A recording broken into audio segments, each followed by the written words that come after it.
Hello everybody, my name is Caroline Diarte Edwards. I'm a director at Fortuna Admissions, and I'm here today with my colleague Jessica Chung, who was an associate director of MBA admissions at UCLA Anderson and is an expert coach at Fortuna.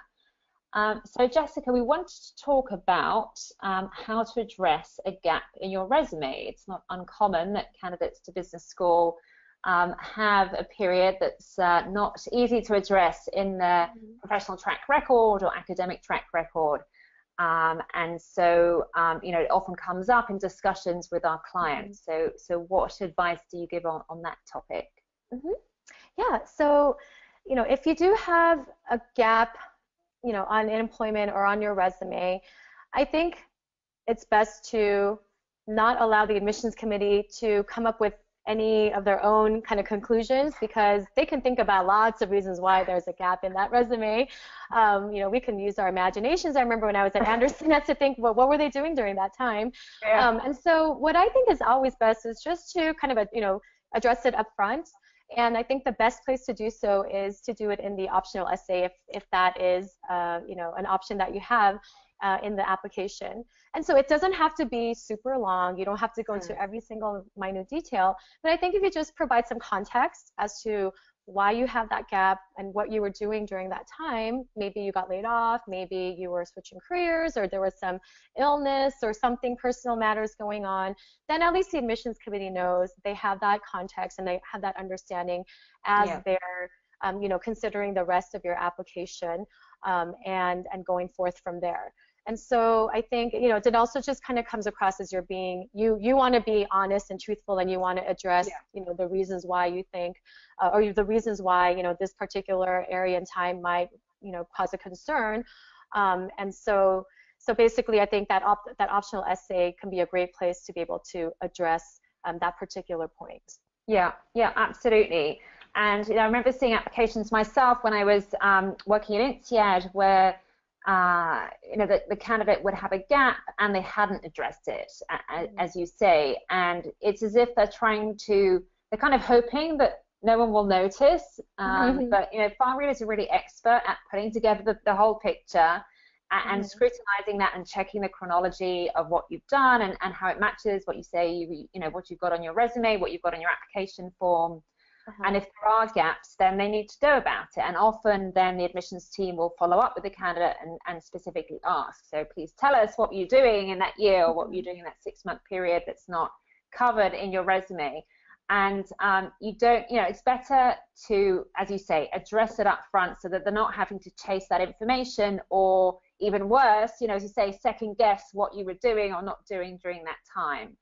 And often candidates get very stressed about how it will look to the school if they weren't, productively employed every month for the last number of years since they graduated from university.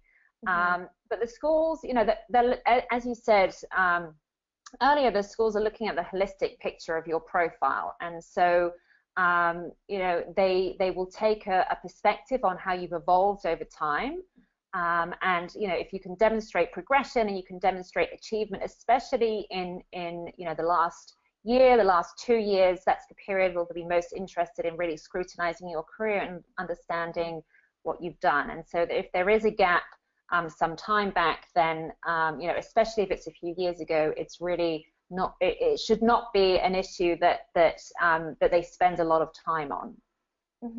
Absolutely. And I think it's nice also when candidates, and this is maybe more in an interview setting, if the question comes up as to what you're during that time, let's say even if you weren't necessarily employed or there was something going on, to talk about what you learned from that experience, especially if you, let's say, got laid off, for example, or just something happened in your life personally, and just say, oh, I wasn't just sitting and doing nothing. I was occupying my time in other ways, doing some volunteer work, or I was preparing for a test, or I was doing whatever. And then also just say, maybe during that time, it's always nice to say, or nice when people said, it was also a time of reflection for me as to thinking about, like what I want to do at this point. Maybe this is a time where I can kind of take a breather, think about what my next step is, instead of rushing into something without really you know, thinking too much into it and then just kind of jumping around in my career and not really having a lot of focus or not being too goal oriented. And so I think that reflection, although to you it might not sound necessarily that important, I think for an admissions officer, I think when people really take the time to kind of think deeply about what they want to do next or what their next step is, I think it just shows a lot of like maturity and just show that you really want to do something that is meaningful for you in your life as a next step. Yeah, absolutely. And sometimes we see candidates who you know, have had a period during their undergraduate years where, you know, perhaps a year where it didn't go very well, or they took some time out and then came back to their studies. And, you know, as you say, showing that you've reflected on that experience and that you have learned something from it and you've moved on and developed, it is very interesting for the file reader to know about.